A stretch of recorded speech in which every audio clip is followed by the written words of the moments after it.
You're listening to the AFTERBUZZ TV network, now the largest new media platform on the web, and your #1 source for after-show entertainment.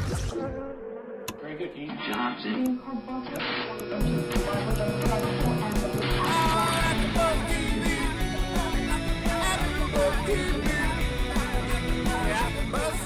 the AFTERBUZZ Studios in Los Angeles, California, and streaming live on Ustream, this is AFTERBUZZ TV for Desperate Housewives. We'll break down tonight's episode and get you all the latest Desperate Housewives news and gossip. If you'd like to buzz in on tonight's show, you can buzz us at 424-256-1729. That's 424-256-1729. And now, picking up where the show leaves off and the buzz continues, it's AFTERBUZZ TV for Desperate Housewives.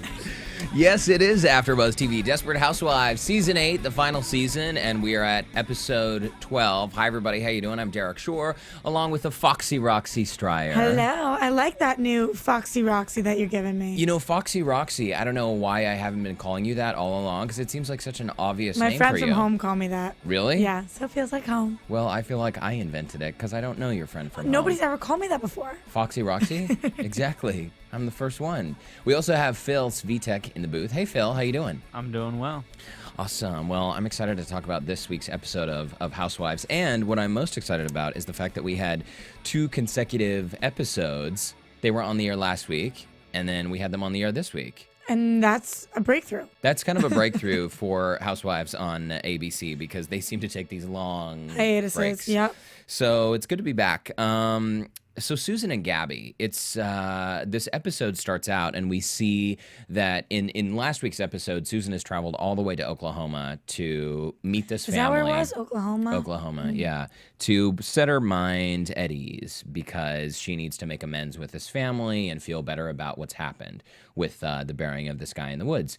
Well, what I was not expecting is for this week's episode to begin and we see Claudia, who is the mother of this bad guy, dead dude, she's actually made her way to Fairview to Wisteria Lane.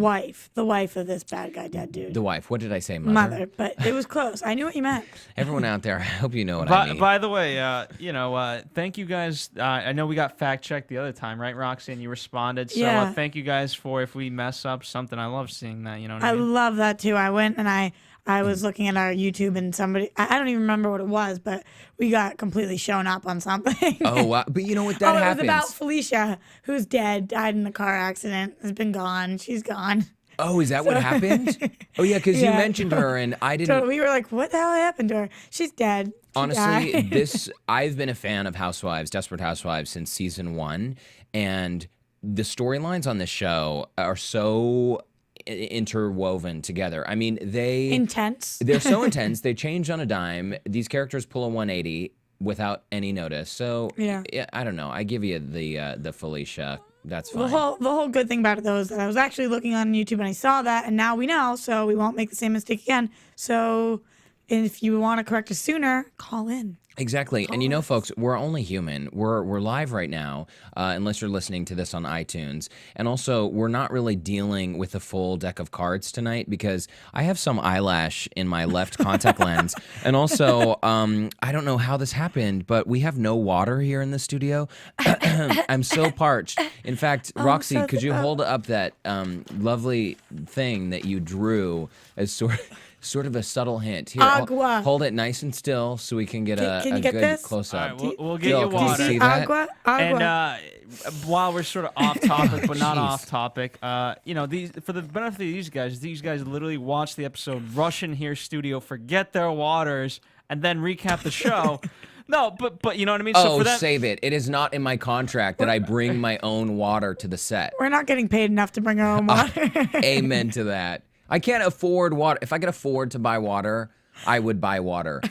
And also, and this is totally not off topic, but it's a little chilly in LA this weekend. And I feel like LA is so not accustomed to dealing with a light spritzing of rain or temperatures below 70 degrees. So every location you go to, AfterBuzz TV not excluded, they crank up the temperature to like nursing home So degrees. by saying it's not off topic, you're being facetious because it's totally off topic. It's totally off topic, and I am sweating bullets. Okay, don't complain though because I've got a sweater on. the viewing room is freezing and the studio is burning hot.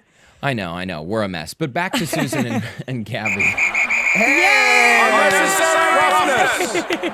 All right. Thank you, Lucky my love. us. Oh, this is really amazing. Thank you and goodbye. Michelle is just the best, isn't she? Love her. Wow. Thanks, everyone, for applauding. I don't know. Apparently, we have a studio audience tonight. That applause sounded like a stadium, didn't You it? don't see them? Thanks. Thank you so much. Thank you all for coming here tonight, despite the freezing cold 65-degree weather here in I Los think we're a little Angeles. slap happy. So, assuming my contact lens can stay in place, we'll just continue talking about Susan and Gaby. Now, Susan has a surprise visit, as we were mentioning before the contact lens nursing home temperature tangent. Susan has a surprise visitor, Claudia, from Oklahoma. Claudia is the wife of the dead guy, you know, Gaby's stepfather, who is molesting her. She has obviously flown to Wisteria Lane to Fairview to meet with Susan. Right. Because when Susan wrote that $1,000 check for the Lego thing, Right. the woman had her address on the check. I Which mean, I still think is just so strange, but yeah. it's so strange. But there's so many times in the show, so many times we look at each other in the screening room, we say, this would not happen in real life. Dramatic license. It doesn't matter, dramatic license, it makes sense within the context of Sure. whatever they're making up. But it's really interesting how Claudia, clearly she's distraught by the fact that her husband's been missing for a while, but she thinks Susan is sleeping with the guy. Yeah. Yes, and Susan very gigglefully, if that was a word, says, no, I'm not sleeping She's with like, your husband. Not exactly. My husband's way hotter. Sorry.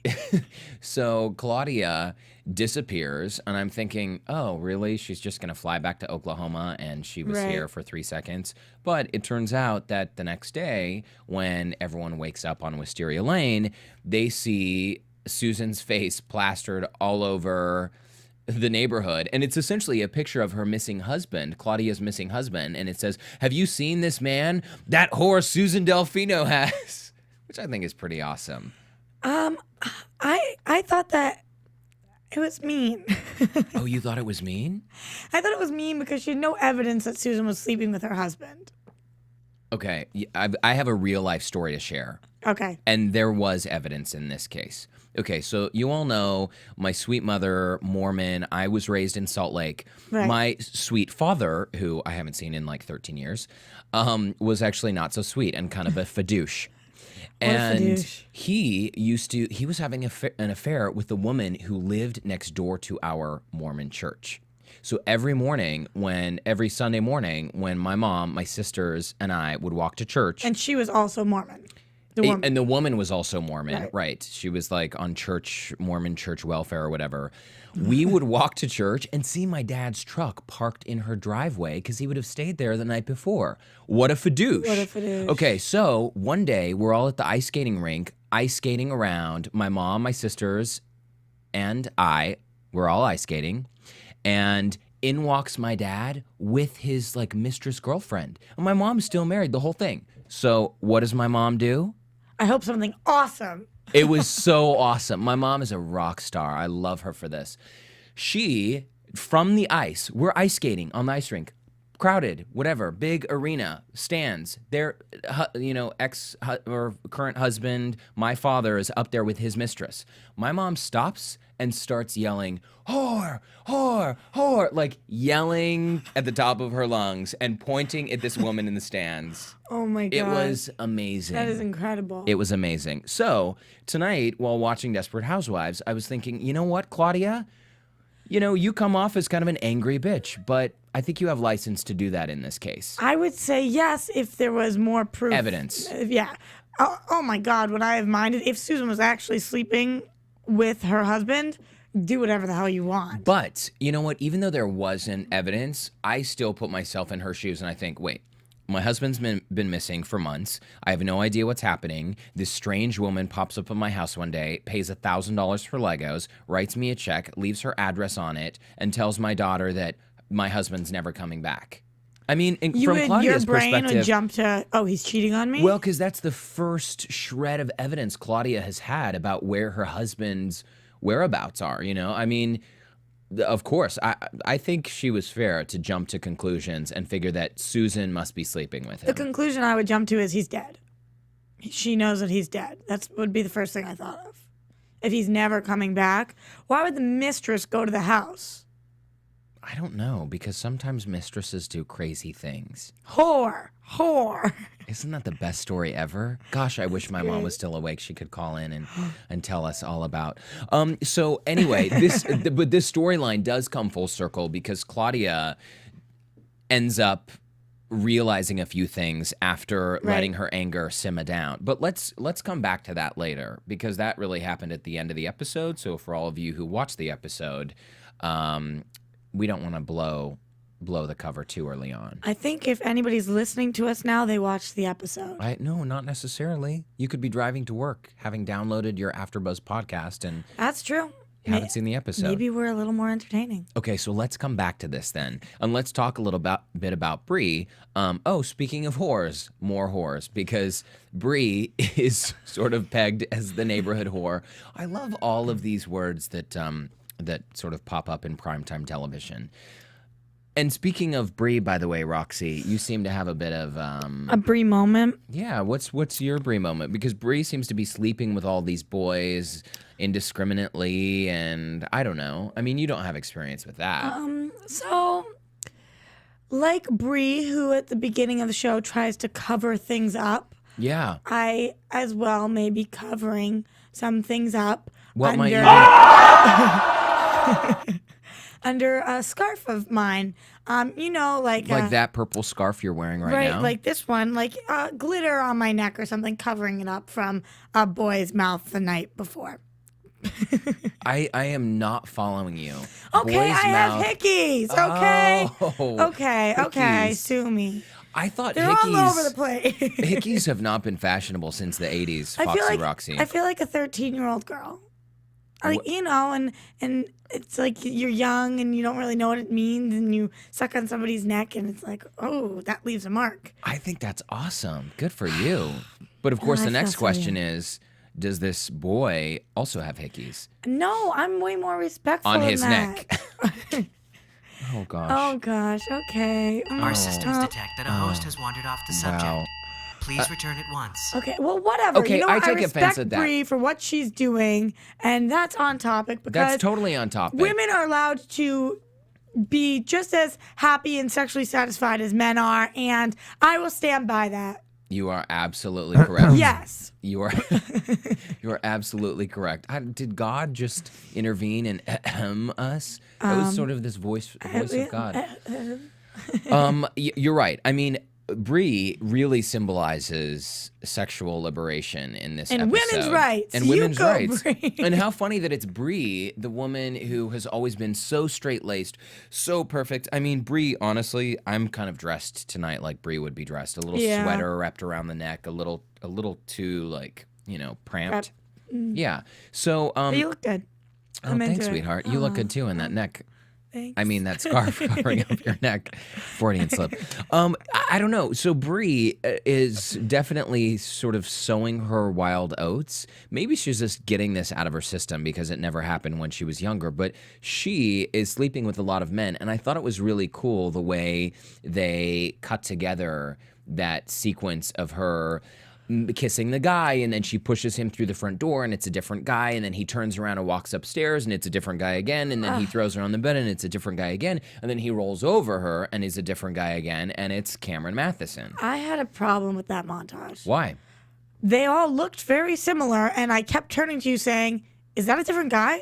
Wait, is that the same guy? If you're going to do that, please make it as obvious as possible. It's like that scene in Crazy Stupid Love where Ryan Gosling is flirting with all these girls and you see him move tables and it's a different girl, but you go from a black girl to a Latino girl to an Asian girl to a white or a blonde girl to it was like they were all white brunette boys, and I was like, Yeah. and we couldn't even see their faces close enough, and I was like, wait, And I kept asking you questions. Totally. And I also had said, like, wow, they're all so white. Yeah. You know, it's not like, where's the diversity? But on the other hand, if it had been like a black guy and then an Asian guy and then a Latino guy and then a Native American guy and then a Filipino guy, that would have been that would have been a little too like, oh, fill the diversity quotient and we'll just go blonde, brunette, black hair, red hair. I would have liked to have seen a little diversity. Something. I couldn't tell the difference. Yeah, but also I mean, does she only have taste in white men? How boring. And then finally, she does roll over, and it's Ryan, who is Greenlee's ex-boyfriend on All My Children. Okay, you're an obsessed soap fan, which now it all makes sense because Desperate Housewives is just a soap opera on prime time, right? I was only obsessed with ABC soaps. Oh, All My Children, One Life to Live, General Hospital, Port Charles. Well, and this is what is so funny about watching the show with Roxy, because she immediately, oh my gosh, I used to watch that guy in that soap 12 years. I was obsessed for 12 years. Port Charles, General Hospital, One Life to, I mean, how do you have time to watch all these soap operas? I watch a lot of TV, hence why I'm in the studio 4 days a week covering 6 shows. And watch about 10 more. So this must have been your dream come true to have Cameron Hunky Matheson appear on this episode. He's just so hot. He is pretty hot. I want to see him in more things. And I want to see him in less things. Fewer that's things. That's what I meant. Fewer things. And that's what I meant. More often, less clothing, fewer things. Exactly. So maybe he'll come back in next episode. Oh, you know, I think he might be back, but who knows? Because in the whole bake sale church debacle, scene, yeah, I mean, Cameron Matheson, who I was thinking, okay, Bree last season had this Brian Austin Green fling. Oh my God! Don't start me. Yes, please do not. That's who my hickeys are from, by the way. My boyfriend, Brian. Well, you can now die a happy woman. You have accomplished everything you set out to accomplish. No biggie. Everything and everyone you've set out to accomplish. Yeah, Roxy has a little crush on Brian Austin Green. Cameron Matheson, I think, sort of fills that same role. Young, hunky dude. Mm-hmm. And I hope we see more of him because I'm a fan. I mean, he was a correspondent for Extra for a while, and I think he's a cool dude. But I did not see his wife coming. I thought it was a little confusing because he left Bree, and you would think he would have run out and ignored her, but he wanted to get her number. He wanted to make plans. She said, I'm not looking for a relationship. He said, you're not? What? That's why it was such a curveball. Yeah, what's a married guy doing? I don't know. But you know what? Married men, though, can be, I don't know. I feel like for a lot of guys, it doesn't matter. Like, so what? I have a wife at home. Let's have a relationship. I know plenty of guys who lead double lives and I knew a guy who had 2 wives at one time. Yes, I am Mormon from Salt Lake. This guy was from San Diego and also had a family in New Jersey at the same time. And they didn't know about each other. So who knows? Maybe he was trying to develop a relationship. Did they find out? Eventually, yeah. When my friend was in high school, she found out she had a half-sister who was exactly her same age, living on opposite coasts. Oh, my God. Crazy time, right? Why didn't we write into Desperate and have them do that storyline? Because the season is ending, Roxy, and the series is ending too. Stop right there. So, don't you do that to me. But what I love is when she's kicking Cameron Matheson's character out of the house, he was like, what, you're just going to kick me out like that? And she says, this was so predictable and kind of annoying, by the way. Oh, of course, I've forgotten. And she reaches over next to the front door. There just happens to be a basket of freshly baked muffins. Come on. I'll take one. I'll take one for the road. No, that muffin probably has 800 calories, Roxy.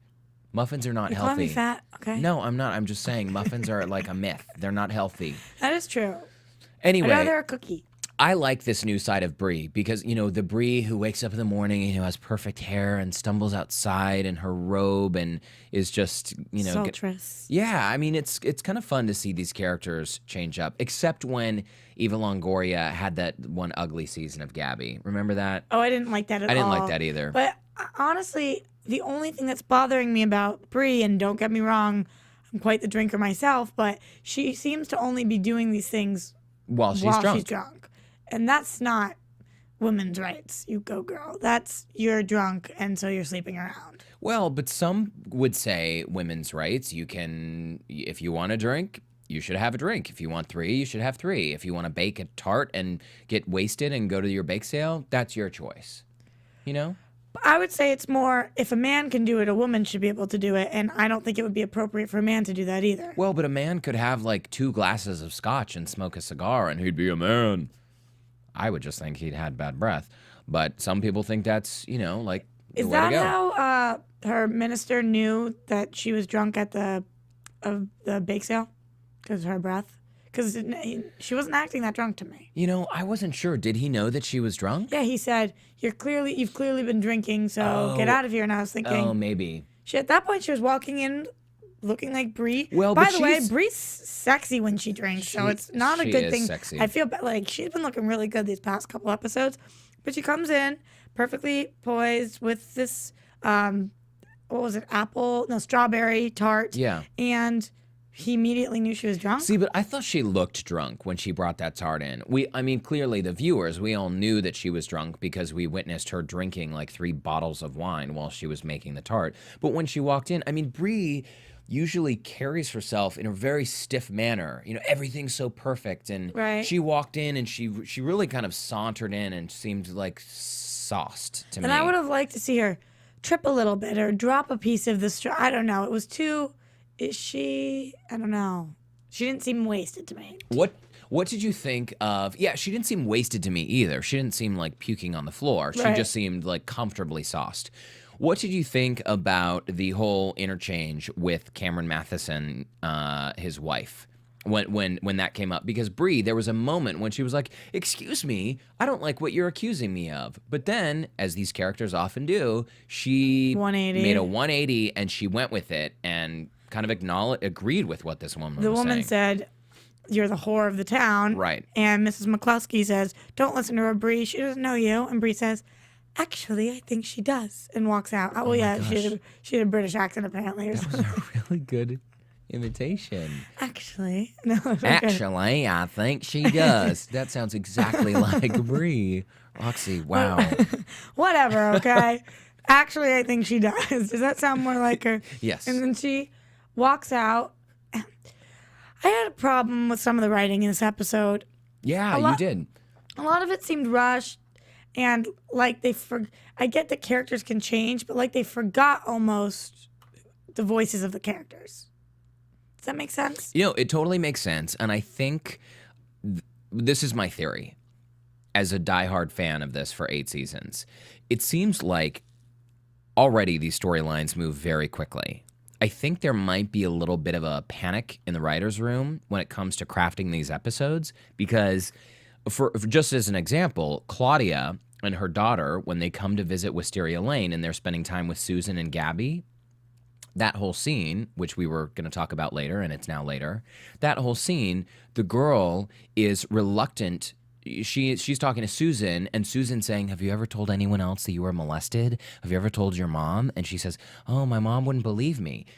And then 2 seconds later, she's telling her mom she was And her molested. mom immediately believes it. And her mom is like, "Oh my gosh!" And in the storyline, these stories change their course. They don't just give you surprises; they change their course. That was the worst, the worst done scene for me because right. she comes barging in, and after Claudia says to Gaby, "I will never believe you. I won't believe your lies," and then Marissa comes in and says, "Well, then believe me, Mom," bawling her eyes out. It was like a scene out of the worst movie I've ever seen.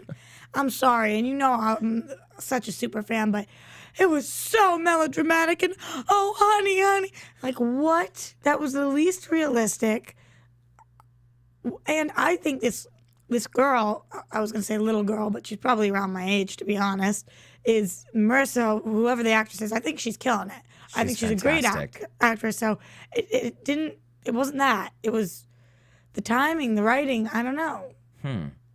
Well, I think we're on the same page. And when that scene had ended and you were like, "Ugh, this was so not well written," I was right there with it. There was just a lot happening all at once. And for me, the saving grace of that scene was this actress. I think she's phenomenal. In fact, Scott Jenkinger, the casting director of Housewives, who was a guest last season, I saw him on Friday night. I meant to ask him about that girl and where he found her. You have to ask because I think she's great. And I think she's going places. I think they will. I mean, she has been so phenomenal. Yeah, she's she's been great. Totally believable. I think that will be the last that we see of her, probably, actually. But for the past 2 episodes, she's been great. Well, and this was kind of a big deal. Speaking of that being the last we're going to see of her, I think you're probably right. This Claudia and her daughter, they're probably going to go back to Oklahoma. We'll never see them again.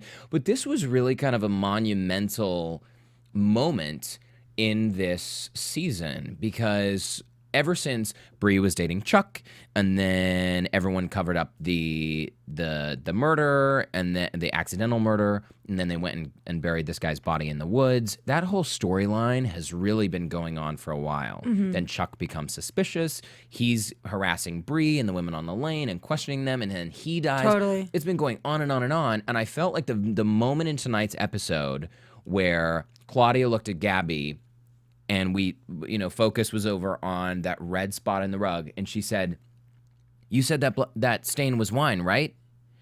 And Gaby says, yeah. And she said, "You might want to get rid of that." Yeah. That was a moment that did a number of things. A, it wrapped up this whole body in the woods scenario, and the women are no longer going to worry about that. I don't think we'll see that again. And B, it also let the viewers know that Claudia is smarter than maybe we gave her credit for. I think Claudia knows exactly that this guy is dead and not coming back. Yeah, I agree. But the part of the situation that I don't think we've seen the last of is the hit and run. Oh, the hit and run of Chuck. Yeah. Interesting. Okay, well. Because he was a police officer, and as the other cop was Detective, foreshadowing, that they were like, we don't let cops' murders get brushed under the rug. So, and we still don't know who did it. Yeah. And remember, we've been seeing those letters and the person in the car watching Bree. Who we didn't see this episode, but we've previously seen. Well, and the person in the car, one of the creepy moments for me tonight was when we saw that mafia dude again. Remember last week when obviously Ben is in financial trouble. Right. And he is making some sort of deal in order to make payroll and in order to just keep his company afloat while this construction debacle is being sorted out. And you totally hit it on the head last week when you said, we're not going to see the last of that guy with the money in his briefcase. And tonight, we did see Ben sort of making a deal with this guy again, but that wasn't until after this marriage proposal with Renee. Right. And just like we said last week, I've always really liked Ben's character. I thought he was a nice guy. And, is it too good to be true? Maybe. And last week, that maybe became, I think he's kind of creepy. I agree, but because he proposed to Renee, saw her reaction and took it back, I know that they're not going to that extent with him. Yes, no, exactly. Which I'm happy about. And that was my next statement, that at least he's not this villain like he was sort of... Chuck. Right. I mean, last week it looks like Ben was really going down this road of, I'm going to use Renee for her money. Right. And this week, after the proposal, you're right. What was her line? She said something like, "Oh my gosh, this is so sudden, but after my last marriage, I didn't want to trust anyone again, but I know in my heart, I feel safe with you. I feel safe with you." Exactly. That was it. And that's the moment when I was thinking, oh my gosh, he's just marrying you for your money. But luckily, he took it back. Which was gut-wrenching. Gut-wrenching. But you know what? I didn't even think that was incredibly well written. It was gut-wrenching because I knew what was going on, but I didn't feel that. I don't know. You didn't feel it, baby love, because it lasted for about 2.5 seconds. They tried to cram too much into this episode. Yes, that's what it was. It's just what we were just talking about. It was like, I'm going to propose to you, and oh my gosh, it's so sudden, I love you too, wow. Oh, never mind, forget I said it, forget everything. No, put the ring back on my finger. No, I can't do this, I'm a good man. I mean, you and I were sitting there in the screening room like, what? It's so hard to follow this. So if you look down for a second and you look back up, something completely new is happening and you've already missed the past thing. Totally. And so for me, it was less gut-wrenching and more like, oh my gosh, are you kidding me? He's proposed and already retracted the proposal, and now Renee's done with him and it's over for good. I felt bad for Renee because that's who I am, but I wanted everyone to feel worse for Renee. that was so crappy. And instead, the next scene we see is Lynette bitching about her life to Renee. Yeah. And they don't even talk about what happened with Renee. Until later. I mean, it comes around. Right. They eventually say that. Mention it, but don't even talk about how she's feeling or anything. Totally.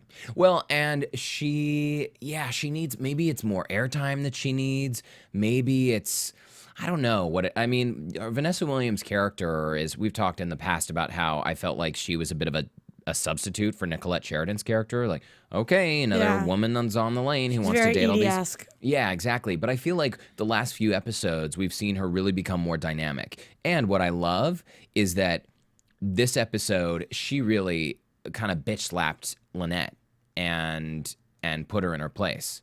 And, reminded Lynette of things she already knew. But before we get to Lynette, let's rewind to Ben for a second, because the interesting thing about his retraction of that proposal, no, I can't do this, I don't want to involve you. Well, he's already involved her, because when he's making the deal with the mafia dude. I was just going to say that. Yeah, go for it. Well, it's the deal with the mafia dude did two really bad things. Number one, we see that the mafia dude goes, oh, so that's where the tough guy lives. So now he knows where Mike lives. Right. And number two, the mafia dude mentions, oh, don't you have a really rich girlfriend who lives right there? She can help you out if you ever are late with your payments. Totally. So now he knows where his girlfriend or ex-girlfriend lives, and where Mike lives, and where Ben lives, which is why you don't do business outside of your house, you moron, with the mafia. Yeah, you meet them at Starbucks. You don't do business with them at all. Where do you do business with them, Roxy? The playground. Yeah, the playground. You meet them in a public place where the swings, the mall. People would not be suspicious. Not on Wisteria Lane. Not on Wisteria Lane, where any person you've ever cared about lives. Well, this is the birth of certainly a Dawn of a new storyline. era. Yeah, well, it's a storyline that will definitely I think it'll take us through the rest of the series. Because right now, we're at 11? episode 12, so we are more than halfway through this final season of Desperate Housewives. Yeah. Sad times. But I bet this mafia storyline will sort of carry us through to the end. This mafia storyline and the hit and run, and that's what we're going to be dealing with, I think. Well, Renee, to go back to Lynette for a second, aside from the Ben drama, Renee has become, obviously she's a very strong woman. We've learned slowly throughout the season little bits and pieces about her life. She had a rough marriage. She got all this money from her last divorce, $12 million. Her mother committed suicide when she was a young girl. Mm-hmm. So we're starting to see the things that have created Renee as she doesn't have as great of hair as we thought she did. You know what? What's up with that? Is it me, or is her hair getting a shade lighter every single episode? Yeah, it kind of looks blonde sometimes. It looked super blonde tonight until that afro appeared. Do you think that was a wig? Are you laughing at me? Are you asking me seriously? I'm being serious, because I thought it was a wig until the bandana was on it, and I think that was her hair. No. Wait, the afro was a wig. No, I think it was her hair. No, I don't know about the afro, but I think the bandana with the curly hair under. I think the bandana, Freudian slip, again, the bandana I think was covering Vanessa Williams' real hair. That's what I'm saying. Not the afro without it. Oh, I thought you were saying the afro. No, the afro is a wig, but the bandana with the curly hair that looked like the afro was just being pushed down, I think that's probably her hair. I think that's probably her hair too. And we don't see that ever. No, but it could be hair like a weave thing. I mean, Maybe. I don't know. I don't know how girls' hair works. It's awfully... I mean, remember a couple weeks ago? Oh, were you here when we were talking about hair extensions and how every actress in Hollywood has them? No. I think you maybe were still on holiday. Probably, but everybody in the world asks me if I have hair extensions, and I don't. I just have really long hair. But all of my roommates do. Interesting. Well, apparently like 90% of actresses in Hollywood. My friend works on Grey's Anatomy, and he spilled a few secrets, but we can't talk about those. We have an AFTERBUZZ TV host who's on Grey's, too. Oh, do we? Well, maybe that host can tell us a bit about hair extensions. I'll ask her. I mean, it's kind of an open secret because everybody does it. But yeah, the Vanessa Williams thing, I'm sure there are all kinds of wigs going on. Mm-hmm. And speaking of hair, that was sort of a central part of Lynette's storyline this episode, because she goes into the salon with Renee. Oh, I was like, how are you transitioning this? That was good. Smooth. Keep going. Oh, I know. Baby, I'm smooth. I think a little bit. Smooth D-Rock. That's what they call me. D-Money. Okay. Sorry, I know. I'm totally sober, but it's late and We need to pull a I Bree feel and crazy. start drinking before we can. we do do. these I shows. need a glass of wine or some beer or something. No, at the hair salon tonight, she goes in. Lynette goes in with Renee to pick up a bottle of shampoo or whatever, and ends up meeting the stylist, who Conditioner. Oh, conditioner. Gosh, you don't miss a thing, do you? Thank you, Roxy, setting me straight. Otherwise, I'll be getting angry tweets all night. Yeah, I knew it. Somebody was going to call in and say it was conditioner. Not shampoo. I stand corrected. So she meets this cute guy, and they strike it up, and suddenly Lynette is on the move and saying, hey, Renee, who's your hot hairstylist friend, straight friend, who I really want you to hook me up with, set me up, let's go on a date. So the guy comes back, the setup happens, and the guy says, great, let's have dinner tonight. Now, all along, Lynette, I know, I change my mind about who my favorite character is all the time. Yeah, me too. Me too. Lynette is one of my favorites, though, and especially tonight. Renette's one of my 5 favorites. She's top 5 of the girls. Well, that really narrows it down. But tonight, she is one of my favorites. And I think the reason is, and this is very narcissistic, I know, she reminds me of me. Because I am You were very... telling me that through the Yeah, episode. like when I'm in a relationship, I'm very much like, you know, if Matt comes over and I'm like, why is your underwear by the dining table? Why are you doing this? Can you make sure that the Sonicare toothbrush goes back in the, you know, like I have a certain way of doing things. And I find that when someone comes into my life and they're kind of like willy-nilly, my opinion, you know, they could be totally normal just doing things their way, but I think they're Tasmanian devil because they're screwing things up the way I would do them. I totally feel you, and I see that in her, of course, but don't you feel like it's just the same realization Over and over. No, but that's the thing about Lynette. She knows that she's like that. But why has it taken her this long for her? You know, she knows that she's a strong woman. She knows that she's kind of controlling. And I think she also knows, consciously or not, that is what messed up her marriage. By the way, I just have to say that was probably my favorite line of the episode when the hairdresser says, you know who also had a 5-year plan? Stalin. I thought he was going to say his ex-wife. That's what I was And going to he say. said Stalin. Me too. I was like, oh, what a typical line. And he goes, Stalin. It was great. And the funny thing is, the moment they sat down on this date, this first date, you knew what was going to happen, right? Because Yeah. he's talking about his ex, and Roxy says to me in the screening room, oh my gosh, they're totally going to end up talking about their exes.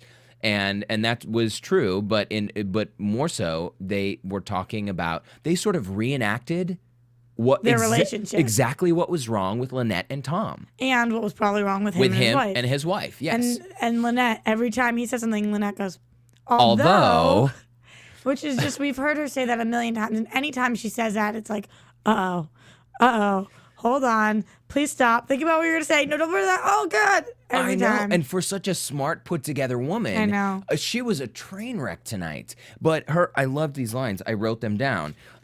She says to him, oh, but you don't want to cut hair for the rest of your life. I mean, don't you want to have someone else running your business while you're checking your email in Bali? Yeah. Or something like that. And he was like, I like cutting hair. And she says, well, that's fine if you're comfortable being average. And he was saying, there's nothing average about, adequate, comfortable, plain, settled. settled. Yeah, Great. no problem. And then frankly, if I was on a date with someone, first date with someone, and they were telling me flat out, she wasn't even implying that he was average. Right. She flat out said, fine, if you're comfortable being average.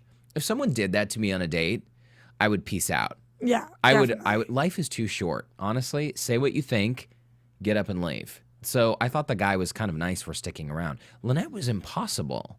I would say what's less than average is you. Goodbye. Oh, wow. Good. Oh, I should be a Snap. writer.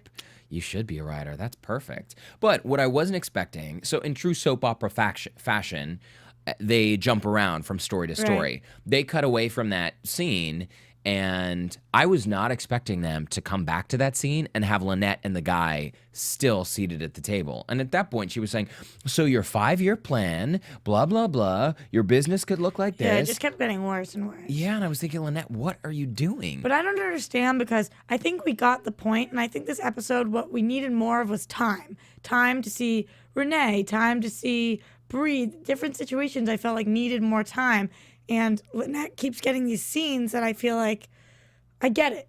I get what they're trying to say. Yeah. You get it even before the scene happens. Right. Which is predictable. It's overkill sometimes. The scene that means the most time is the Gaby, Claudia, that entire scene. So and the daughter. Give them a exactly. couple more minutes. Agreed. And don't rush through the important stuff. But why is it that Lynette is seemingly aware of the fact that when they're sitting at dinner, this guy she's on a date with is saying, well, my wife and I, what I didn't like about her is that she was always doing this. And Lynette was saying, well, don't you think she was just looking out for you? You don't play devil's advocate with somebody's ex-wife. Exactly, on the first date. But I think that Lynette was fully aware of what she was doing and fully aware of the fact that she always did that with Tom. Yeah. And we did see toward the end when she and Renee got together and she said, you're right, I'm impossible. This is how I am. But hasn't Lynette had these realizations before? So many times. So many times. And now all of a sudden, what's going to cure it? Yoga. Yeah, we saw her roll out a yoga mat at the end of the episode. But they can't belabor this too much more. And I bet we see Tom and Lynette in the next episode, like having more children, considering how quickly the series moves. Especially because he's getting back from Paris, I'm sure. And I bet he had something happen where he realized there that he couldn't be with this woman. He needs to be with Lynette. Some realization on both their parts, something. Well, I know. Hopefully. I'm rolling my eyes, but that's what I want. We have a tendency to predict what's going to happen in the next episode, right? Mm-hmm. I think we kind of do that throughout every show that we do. But I think We're that's supposed normal. to wait for the end till predictions, but I can never wait. But you know what? I don't think the average television viewer can ever wait because it doesn't matter if it's this show or something else. I'm always jumping ahead and saying, Yeah. oh my gosh, this is so going to happen. Or, oh my gosh, I know what she's going to say. We do it with each other, right? And sometimes what I think is going to happen doesn't actually happen, but was better, smarter. Ooh. But most times it's the opposite way. Well, why don't we take a commercial break and maybe talk a little more about predictions? Okay. And because I know we're a bit short on time. Oh. AfterBuzz TV. Hi, I was once like you, a lazy, angry loner whose only joy was watching TV and surfing the net. And, like you, after I'd see one of my favorite TV shows, I'd be so excited and have so many questions that I'd actually have to talk to my douchebag coworkers about it at the water cooler. Then I discovered AfterBuzzTV.com. AfterBuzz TV produces after-show webcasts and podcasts for TV series of all kinds, like post-game wrap-up shows for all your favorite TV shows. AfterBuzz TV hosts are industry insiders who break down episodes of shows, take calls from fans, and interview cast and crew from each series, with over 60 different after shows, from Boardwalk Empire to American Idol to Vampire Diaries to Real Housewives, and more. Now, after a night of TV, I can ignore my stupid coworkers, who I hate, and go straight to my desk and watch or listen to all my favorite AfterBuzz TV after shows, and have all the TV fan interaction I need. Thank you, AfterBuzz TV. AfterBuzz TV. What do you want to buzz about? One of my favorite lines from this episode was when Lynette and Renee were together. We were just talking about this before the commercial break. And when she said to Renee, I'm sick of being this hypercritical nut job.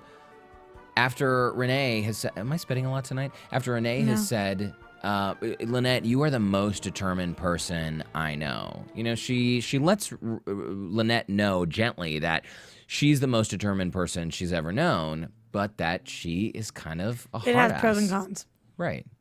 And I think Lynette, even though she didn't need to be told that, the writing has been on the wall all along. That's just the kind of person she is. Yeah. I think maybe it's finally getting through to Lynette, which is why now as we move into talking about predictions a little bit, I firmly believe that she and Tom will figure things out. Yeah, and I think we've heard that too, that they get back together and live happily ever after, or at least happily ever to the end of the show. What do you think about Bree? Because this story arc of Bree kind of going wild, and she's drinking again, and based on the number of drinks she's drinking, it looks like her alcoholism is really back on the table. Definitely, and you know what? I never thought we would end Desperate Housewives with Bree alone. I didn't think she would end up alone, but now I do. Really? Well, we don't have that many episodes left, and they're going to introduce an entire new love story. I mean, I don't know. I mean, what about the Cameron Matheson character? You think that's a dead end? I don't know. He has a wife. He could leave her. She makes dry cupcakes. Yeah, screw her. I'm just throwing that out there. I mean, I don't know. I think it would be a little too kumbaya to end this series perfectly, because It's true. the whole idea of Desperate Housewives is that life is not perfect. I mean, look at our narrator through this entire series, Mary Alice. She's always leading us through every single episode. I love her voice, by the way. Yeah, it's great. It's amazing how Mary Alice is through this entire thing, and she fits so seamlessly. You forget that it's her, right? Totally. You know who's also a part of every episode and whose voice seems to fit in seamlessly? You guys. Oh, So Phil. for those of you listening out there, was you so have poetic. to. You can't not agree with me on that one. Because if you don't, I mean, you're just lying to yourself. That's what it comes down to. No, it is. It's true.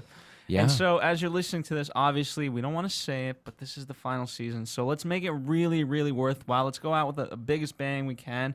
And how we can make that possible is you keep tuning in. And not only that, we know you are, but you got to tell your friends. I'm sure your friends are fans. For if you have friends that aren't fans of the show, they're 7 seasons behind now 8.5.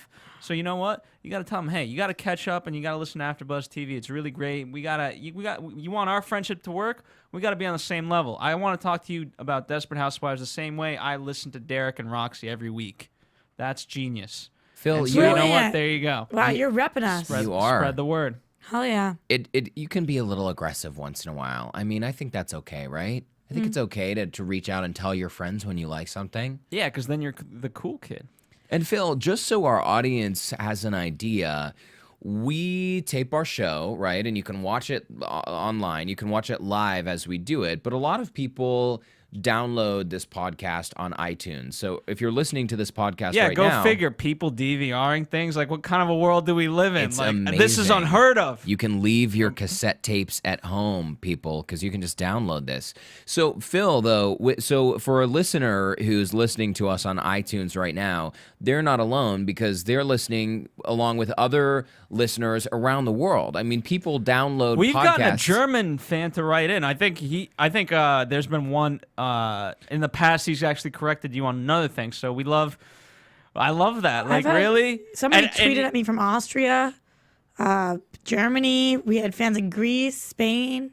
So people listen to this all over the world. Yeah. What country is it most popular in, Phil? Do you know that? Can you look at the stats? Well, thankfully, with the new website and things like that, we're able to see stats a little bit better. Do we have listeners in Nigeria? I think I don't we know do. about Nigeria. I thought but- we did. I thought I saw that on the map. You know what? That's we gotta see for those of you listening out there. You're not doing your job. We have fans all over the world, except Nigeria. What is spread the word. Well, seriously, it doesn't matter where you are. If you're in Indonesia, if you're in Jakarta, Indonesia, if you're in Philly or Australia, wherever you are. If you're trying to learn English and you just want to hear our voices. If you're trying to learn English, you definitely do not want to listen to us, by the way. Roxy, Why? careful. I like our slang. I like our lingo. We're down with the lingo. I'm just not sure that we're that grammatically correct. Oh, So, no, seriously, when we're live on the air, we're here in the studio, and you can tweet at us, and Phil can jump in with comments and let us know what you're saying. You can even call in and be a guest on the show and tell us what you think about that episode. And if you are listening on iTunes, then you can tweet at us after. Where do they tweet at you? Because I know they can tweet at AfterBuzz TV. That's certainly fine. We'll answer like the generic questions. But if you really want to know a Desperate Housewives question, I wouldn't come to. Yeah, I would tweet with these guys because they obviously know way more. It's quicker. Yeah, I'm at Roxy Striar. It's RoxyStriar. Yeah, and I'm just at Derrick Shore. And we, living in LA, it's such a small industry here. I mean, I'll see Mark Cherry next month at an event that my friend is doing. And like I said, I saw Scott, the casting director, the other night. There's always a bit of buzz, and we try to share that on the show whenever possible. But if you have a specific question for one of us, then tweet at us or send us a message or something, and we will do our best to find out. And we'll try to share that answer on an upcoming episode of AfterBuzz TV Desperate Housewives. And a lot of times, if you want more gossip on the shows, we're sort of monitoring blogs and paying attention to what's out there. And sometimes there's just not a lot out there. So Right. we know what that's like because we look for it. And if you're a huge fan of Desperate Housewives, you might look for it too. Yeah. And one last thing, real quick, before we get into predictions. With the new website, it allows you to see the shows a lot easier. You can subscribe that way, so that way, whenever a new episode goes up, it automatically downloads to your iPhone, iPad, iDevice, whatever you own, Android phone, I don't know. And also, we'll be adding another fun feature. It's the video carousel, so that way you'll be able to see all our video episodes right on the website. We designed the website based off of your comments, and now we're finding you guys love it, except that you also want to see all the recent the video episodes on the website, so we're going to make that easier for you too, so stand by for that. Wow. We're getting really advanced here, aren't we? Well, we've already been chatting about predictions. A couple of things that we saw in scenes from next week. Lynette is effing someone, or trying to. Susan's daughter's preggers. Yeah, we haven't seen her in a long time. And we were just saying a couple weeks ago, like, What's her name? Julie? Julie, yeah. Julie. Whatever happened to Susan's daughter, Julie? We haven't seen her. I don't think we've seen her at all this season. Apparently so- not in at least 8 months or something, because she looked like she was about to burst. Yeah, she did. And something dangerous. Those are the things I wrote down. Something dangerous. They said something dangerous is coming. And then there was kind of a little image montage. Well, that's kind of a poorly written voiceover. Something dangerous is. I mean, the mafia is dangerous. Remember when that plane crashed through Wisteria Lane and killed some people? I mean, there's always danger. Yeah. So that's a little vague, writers. Oh, something dangerous is coming. Well, but something dangerous is always coming on Wisteria Lane. So I'm That curious is to true see. about life. I still check under my bed for monsters every night. Do you? That's really sweet. Well, I thanks. think you might want to check for boys and hickeys under your bed because that seems a little more likely than Oh, monster. ow, my neck. If you know what I'm saying.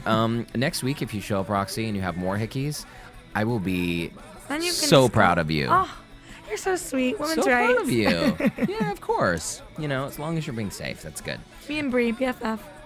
I agree. Me and Lynette, BFF. So thanks to all of you for tuning in tonight. We already gave you our pitch to call in or tweet at us if you have any comments or questions about the show, or if you have any little nuggets of information you want to share or research projects for us to try to find the answers to. We'll get down and dirty for you. We'll get down and dirty.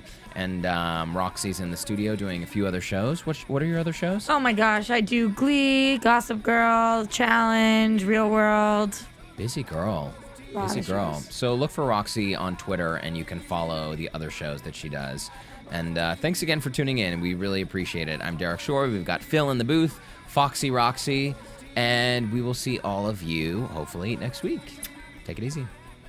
From producers Kevin Undergaro and Phil Svitek, engineer DJ Jesse Janity, and the entire AfterBuzz TV staff, we would like to thank you for listening to the AfterBuzz TV network. If you have questions or comments, be sure to buzz us at info@AfterBuzzTV.com. And you can find us on Facebook or follow us on Twitter by searching for AfterBuzz TV. Buzz you later. Oh, oh. The views expressed herein are those of the hosts only and do not necessarily reflect the views of AfterBuzz TV or its owners or principals.